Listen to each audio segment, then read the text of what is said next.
I bought a house for myself, not for my sister, who sided with my cheating ex now. My parents are furious, but I got my ultimate revenge. Before we begin the story, take a moment to support us by liking, sharing, and subscribing. Your support means the world to our channel and helps us spread more shocking, true stories to light. Now, let's get started. The life I thought I had. What's up, guys? My name's Ryan. I'm 35 years old, and I never thought I'd be one of those people pouring their life drama out on the internet. But here we are.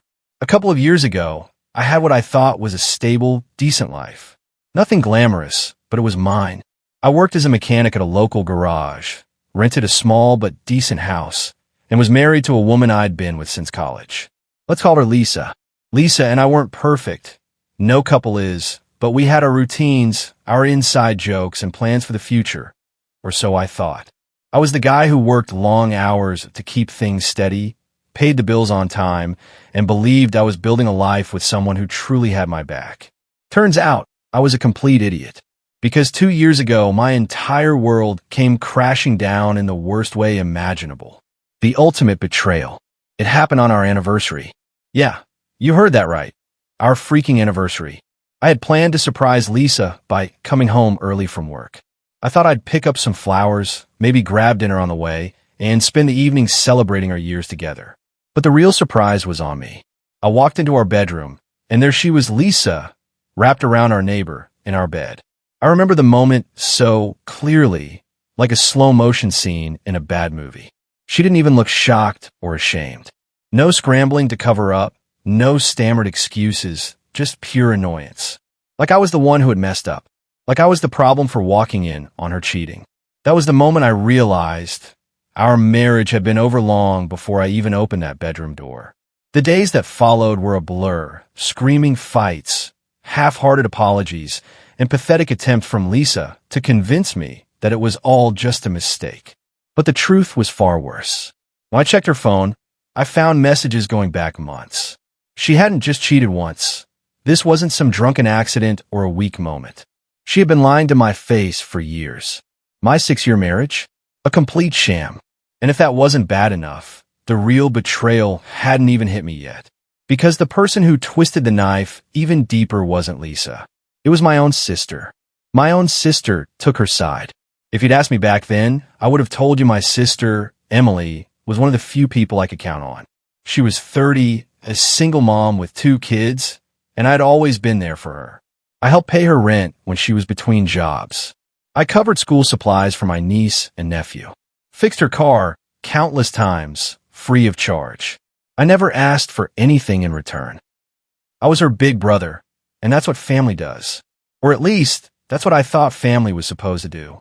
So when I found out Emily was still hanging out with Lisa after everything, I was stunned. At first, I told myself maybe she didn't know the full story. Maybe Lisa had lied to her. Maybe she couldn't have known just how much pain I was in. But then I called her, and the moment I heard her voice, I knew. You probably drove her to cheat anyway, Emily said, her tone casual, like we were discussing the weather. I couldn't believe what I was hearing.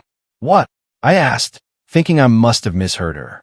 Men never understand what women need, she continued, as if she was explaining something simple, like how to boil water. It hit me then. This wasn't a misunderstanding. She knew. She just didn't care. Emily had taken Lisa's side, not because she believed Lisa was right, but because Lisa had started buying her things.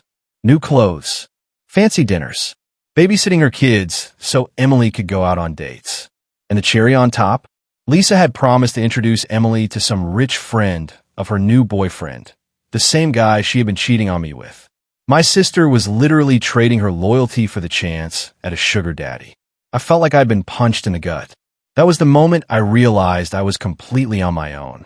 So I hung up, blocked her number, and made a decision right then and there. I was going to rebuild my life. And I was going to do it in a way that would make them all choke on their words. Rock bottom. The divorce was brutal. Lisa wanted everything, even my car, which I'd bought before we ever met. Her lawyer was a smug, soulless shark in a $1,000 suit. My lawyer? A guy who looked like he cared more about his next lunch break than my case. In the end, Lisa walked away with half my savings. I barely held onto my car. I lost the house. I ended up renting the cheapest apartment I could find, a shoebox with a bathroom attached. I'm talking tiny, the kind of place where you could cook dinner, watch TV, and use the toilet without ever getting up from your bed. I sat on that lumpy mattress my first night, staring at the peeling paint on the walls, wondering how the hell my life had collapsed so fast. Just 6 months ago, I was a married man with a home and a future. Now my wife had replaced me. My own sister had turned her back on me, and I was stuck in a place that smelled like the previous tenant's cats. And just when I thought I couldn't feel any worse, Lisa and Emily started posting about it. They wanted me to see it. I should have blocked them both immediately, but I didn't. Some sick part of me couldn't look away. Lisa and Emily had suddenly become best friends. They were posting selfies at expensive restaurants I could never afford to take Lisa to, captioning them with living our best lives and no room for toxic people. And just so we're clear, I was the toxic one. The one that Lisa had cheated on for years. The one that Emily had abandoned for a couple of shopping trips. The worst was when they posted pictures from a weekend trip to the beach. Not just any beach. The exact trip Lisa and I had always talked about taking, but never could because she always said we didn't have the money. Guess she found the money once I was out of the picture. That's when I stopped feeling sad and started feeling angry. The grocery store showdown. About a month after moving in my shoebox apartment, I ran into Emily at the grocery store. She was loading up on expensive snacks, the kind of stuff she could never afford before. Me? I was buying instant ramen and the cheapest coffee I could find because that was all I could afford. I tried to avoid her, but she spotted me first. "Oh my God, you look terrible," she said, eyeing my cart like I was some stray dog she felt sorry for. Before I could respond, she launched into a story about how Lisa was doing so much better now. How her new boyfriend, the neighbor she cheated with, was so generous. How they went out to fancy restaurants every weekend. Then she leaned in, lowering her voice like she was sharing some juicy secret. "Lisa told me everything about why your marriage failed. You really should have paid more attention to her needs." I just stared at her. This was the same sister I used to buy groceries for. The same person I had helped raise when our dad left. And now she was standing in front of me, acting like I deserved what happened. Then she smirked. "Lisa's new boyfriend has a friend," she said, glancing at my cart. "Someone who can afford better groceries than this." That was it. I left my cart right there in the aisle and walked out of the store. I didn't say a word to her. I just turned around and left. And that night, that was the night I made a plan. I was done feeling sorry for myself. Done letting Lisa and Emily make me feel like I was the problem. I was going to rebuild my life from scratch. And when I was done, they were going to choke on their regrets. The grind begins. I went into full beast mode. Woke up at 5 a.m. Hit the tiny, pathetic gym in my apartment building. Worked from 6:30 a.m. until 7 p.m. at the garage. Picked up side jobs on the weekends, fixing cars and parking lots for cash. Went home and studied business classes online until I literally passed out. Sleep? Barely. Social life? Non-existent. I didn't care. I had a goal. Buy a house. A real place. A place that belonged to me. Nothing fancy. Just mine. I worked so hard that my boss, Rick, started noticing. One night, after locking up, he leaned against the counter and asked, "What's driving you, kid?" I thought about telling him everything. The cheating, the betrayal, the grocery store conversation that still burned in my head. Instead, I just said, "Trying to buy a house." Rick nodded. "Good goal. Nothing better than having your own place. No landlord. No rent. Just yours. Smart move." That's simple validation. It meant more than I can explain. Because for the first time in a long time, someone actually believed in me. My hustle turned into a comeback. I threw myself into work like a man possessed. Every extra shift, every side hustle, every sleepless night, it all went toward one goal: owning my own home. But the crazy part? Even though I was running myself into the ground, I actually started feeling better. I wasn't sitting around dwelling on the past anymore. I wasn't scrolling through Lisa and Emily's smug Instagram posts, torturing myself with what they were doing. I was too damn busy. And every month, when I checked my bank account and saw my savings climbing higher and higher, that was all the motivation I needed. I even started doing something I never thought I would, taking online business classes. Now, let me be real. I was never a great student. In high school, I barely passed math. So, trying to learn accounting after a 12-hour shift at the garage? Brutal. My first practice exam? I failed so hard that my online tutor actually called me to ask if I was okay. But I kept at it. I studied during my lunch breaks, watched tutorial videos while waiting for parts deliveries, drilled myself with flashcards before bed, and slowly, painfully, I started to get it. And once I understood the basics, I realized that my boss, Rick, had no clue how much money he was losing at the garage. I became more than just a mechanic. Rick was old school. He ran a shop on gut instinct. No inventory system. No real pricing strategy. Paper invoices stacked in a dusty filing cabinet. One night after closing, I showed him a spreadsheet I had been working on. I had broken down. Why'd heavy checkmark which jobs made the most profit? Why'd heavy checkmark which customers came back the most? Why'd heavy checkmark which suppliers gave us the best deals? It was basic stuff I'd learned in my classes, but Rick looked at me like I had just invented fire. Where the hell did you learn to do this? He asked, scrolling through the numbers. Been taking online classes, I said, trying to sound casual. He stared at me for a long moment. Then he said something that changed everything. You know, I've been thinking about selling this place when I retire. Always figured I'd just close up shop. But you interested in buying me out someday? I blinked. Own the garage? Be my own boss? It seemed impossible. Rick, I don't have that kind of money, I admitted.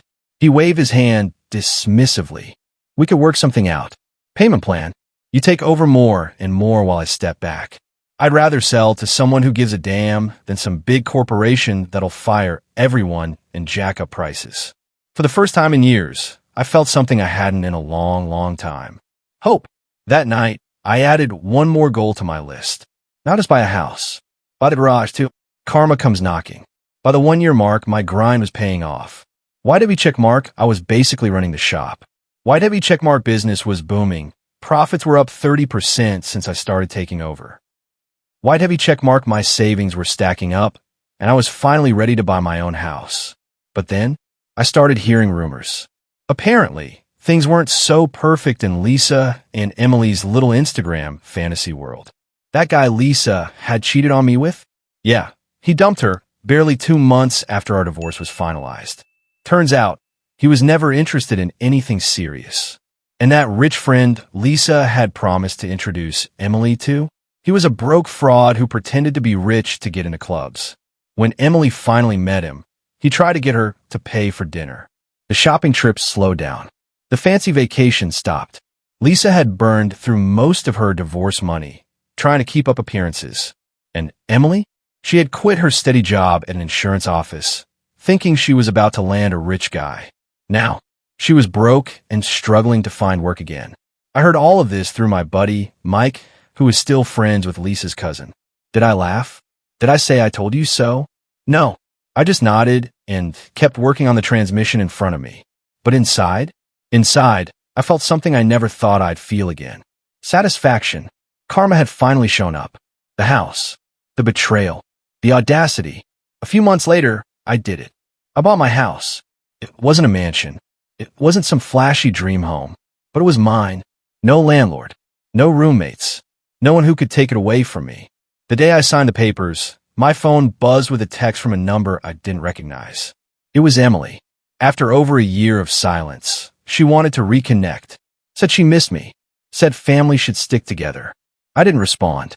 I was too busy packing for my move. But 3 days before I was set to move in, I got an unexpected visit. A knock on my apartment door. I wasn't expecting anyone, and the few friends I had left knew I was busy. I opened the door, and there was Emily. She looked nothing like the confident, smug woman who had mocked me at the grocery store a year ago. Her hair was a mess. Her clothes were wrinkled, and she had this desperate, pleading look in her eyes. Behind her, her 2 kids, and a pile of suitcases. My stomach dropped. I already knew what was coming. "Hey, stranger," she said, forcing a laugh. "Can I come in?" I didn't move. "What do you want, Emily?" I asked, already exhausted. She tried to play it casual. Said she just wanted to catch up. But then she noticed the moving boxes behind me. "Are you moving?" she asked, her eyes lighting up. I nodded. "Yep, bought a house." And that was the moment her entire demeanor changed. Her fake smile widened. That's amazing. How many bedrooms? 3. Her eyes practically sparkled. That's perfect. Because, well, I'm kind of in a situation. I just stood there, waiting for her to say it. My landlord's selling the building, and we have to be out by the end of the month, she continued, her voice thick with manufactured sadness. The kids and I have been looking, but you know how crazy rent is these days. I said nothing. I just let the silence drag on, until she finally asked. I was thinking maybe we could help each other out. The kids and I could move in with you. We wouldn't be any trouble. I could help with bills once I find a new job. The kids would love having their uncle around. The sheer audacity of it actually made me laugh. I took a slow breath, looked her right in the eyes, and then I said the word she never expected to hear. No. What do you mean, no?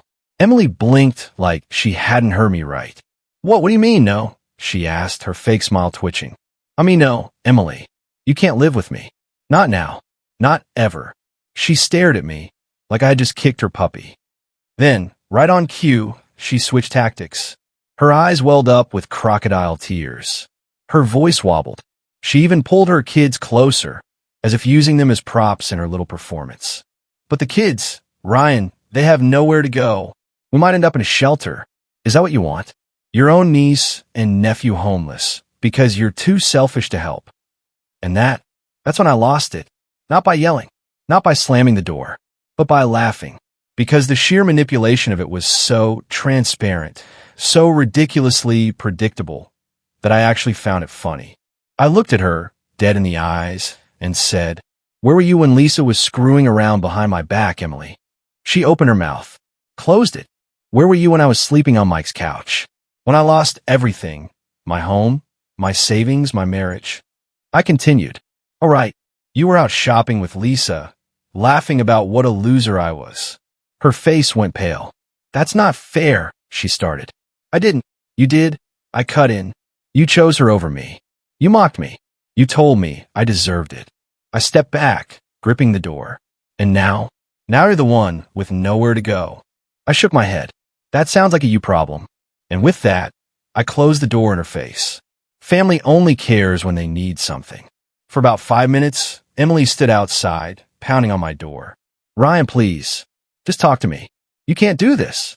I ignored her, went right back to packing my boxes, pretending she wasn't even there. Eventually, she gave up. I watched through the peephole as she loaded her kids back in her car, wiped her eyes, and sped off. I thought that would be the end of it. I should have known better, because the next day, my phone started blowing up. First, it was Emily, furious texts about how I was showing my true colors, how I was selfish, how I had always been the problem in the family. Then, it was my parents. My mom's voicemail was an absolute masterpiece of guilt tripping. "I raised you better than this, Ryan. Family helps family. I can't believe you'd let your sister and those poor children suffer when you have a whole house to yourself." My dad's message was worse. "A real man takes care of his family, son. Your sister needs help, and you're in a position to provide it. That's your responsibility as her brother." There it was. The good old double standard. Where was this big family energy when I was the one who lost everything? Where was all this concern when I was barely scraping by in a shoebox apartment? They hadn't given a single damn about me back then. But now that Emily needed something, suddenly I was a bad son. Suddenly I had a duty to help. Yeah, not happening. I didn't respond to any of them. Instead, I went back to packing. Because while my family was busy trying to guilt trip me into fixing Emily's mess, I had something way more important to focus on. In just a few days, I was moving into my own house. And I wasn't about to let their drama ruin that for me. Oh, you've got to be kidding me. But just when I thought my family's desperation had peaked, something even worse happened. Because guess who texted me that evening? Lisa, my ex-wife. The same woman who had cheated on me for years. At first, I thought it had to be a mistake. But no, it was her. The message was stunningly hypocritical. "Hey Ryan, I know we're not on the best terms, but I'm really worried about Emily and the kids. She told me you bought a house and have plenty of space, but you're refusing to help them. That doesn't sound like the man I married. Please reconsider." I read it, then read it again, and then I burst out laughing. Because the nerve of this woman was astronomical. This was Lisa, Lisa, who had stabbed me in the back and walked away with half my savings.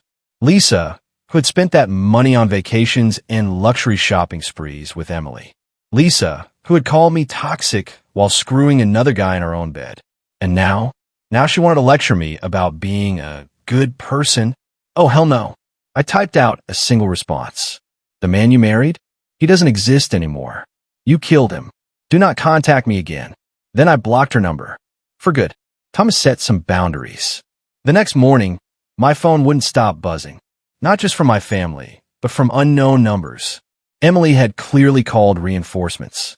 I got voicemails from my mom, my dad, Lisa's mother, and even an old family friend, all parroting the same nonsense. Family comes first. You're being cruel. Your niece and nephew need you. What happened to the Ryan we used to know? That last one? That one almost made me smile. Because the Ryan they used to know? The doormat?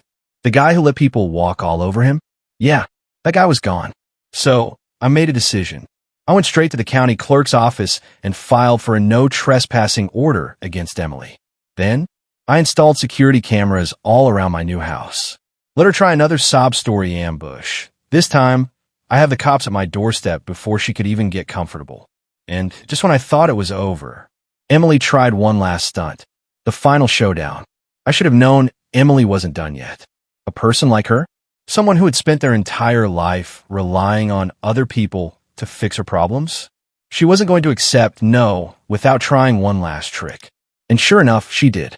3 days before I was set to move into my house, I came home from work to find her car parked in my driveway. At first, I thought she had just stopped by to beg again. But then I noticed something that made my stomach drop. She wasn't alone. She had her kids with her. And not just them. Her entire life was packed up in garbage bags and suitcases. She wasn't just there to talk. She was trying to force her way in. You have got to be kidding me. I got out of my truck, jaw clenched. Emily, I said slowly, what the hell is this? She stood up, plastering on her best fake, helpless expression. We got evicted, she said, loud enough for the neighbors to hear. We have nowhere else to go. I barely held back a laugh. Of course, she waited until the last second to dump this on me. She was hoping I'd panic. She was hoping I'd feel guilty. She was hoping I'd be forced to let her in because her kids were standing there, looking tired and confused. Classic manipulation. I folded my arms. And you thought you'd just show up here with all your stuff? Without even asking. Her smile wavered. I knew you'd say no if I asked, she admitted. But come on, Ryan. You can't let your own niece and nephew be homeless. What kind of person would do that? There was the final, desperate guilt trip. I took a slow breath, forcing myself to stay calm. Get in your car and leave, Emily, I said firmly. Now, she blinked. Then, her expression twisted into something ugly. Or what? She sneered. You gonna call the cops on your own sister? I didn't even hesitate. Yep, I am not your backup plan. Emily froze. She must have thought I was bluffing. But the second I reached for my phone, her face crumbled. You're serious? She whispered. Dead serious, I said. I watched as panic flickered across her face. She had bet everything on this. She thought she could just show up, use her kids as leverage, and I'd cave. She thought I was still the same Ryan she had betrayed. The one who had bailed her out over and over. The one who had always been there to catch her when she fell. But that guy was gone. Take the kids to mom and dad's, I said, my voice steady. They have a 4-bedroom house. Let them take care of you. Her jaw tightened. They won't, she snapped. They said they're too old for kids running around. I raised an eyebrow. Oh, so they get to have peace and quiet, but I don't? She had no response for that. So I kept going. Call Lisa then, I said. You two were best friends, remember? She can put you up. Emily's face darkened. Lisa is, we're not really talking anymore, she muttered. I smirked. Shocking, I said. For a long moment, she just stood there. Then she snapped. The moment she showed her true colors. Her face twisted in rage. You're a real piece of work, Ryan, she hissed. Acting all high and mighty just because you bought a house. Newsflash, you're still the same pathetic loser Lisa cheated on. No wonder she couldn't stay faithful. Who would want to be with someone so selfish and cold? And just like that, all the guilt, all the hesitation I might have felt, it vanished. That was the real Emily. The one who had mocked me when I was at my lowest. The one who had chosen Lisa over her own brother. The one who had used me whenever it benefited her. And now, she was mad because she had nowhere else to turn. "Get off my property," I said coldly. Her eyes flashed. "Or what?" she spat. I pulled out my phone. "Or I call the cops. Right now." She must have seen something in my face because her whole body deflated. She let out a bitter laugh, shaking her head. Then she turned to her kids. "Come on," she said loudly. "Your uncle doesn't care about us. We'll just have to figure something out on our own, like we always do." And just like that, she loaded her kids into the car, slammed the door shut, and sped off. I stood there for a long moment, just breathing. Then I turned around, walked inside, and locked the door. For the first time in years, I felt free. The last straw. I thought that was the end of it. I should have known better, because the next morning, I woke up to a new voicemail from my mom. Her voice was shaking with anger. "I cannot believe you did that, Ryan. Your sister and those children had nowhere to go, and you just turn them away? What kind of man does that? A real man takes care of his family." I sighed, rubbing my temples. Then my dad's voice came on. "Son, I don't know who you think you are, but this isn't how we raised you. We're coming over to talk some sense into you." So now they wanted to show up. Now that Emily needed help, suddenly they cared. But when I was the one struggling, they hadn't lifted a damn finger. I wasn't about to deal with this anymore. So I made one final decision. I went into my phone settings, and I blocked every last one of them. Emily, Mom, Dad, even Lisa. I cut them all out of my life. For good. The sweetest revenge. 2 days later, I moved into my new house. By myself. With no family drama. No stress. Just peace and quiet. And that first night, I sat on my back porch, sipping a cold drink, staring up at the stars. And I realized something. For the first time in years, I wasn't just surviving. I was thriving. Lisa? She was broke and alone. Emily? She had burned every bridge she had. My parents? They had lost their only son because they chose favorites. And me? I had my own home, my own business, my own life. And best of all, I didn't owe any of them a damn thing. Not anymore. And that was the best revenge of all. If you enjoyed this story, don't forget to hit that like button, share this video with your friends, and subscribe for more real-life family dramas. Let me know in the comments what you think about today's story. Was it fair or totally messed up? See you in the next one.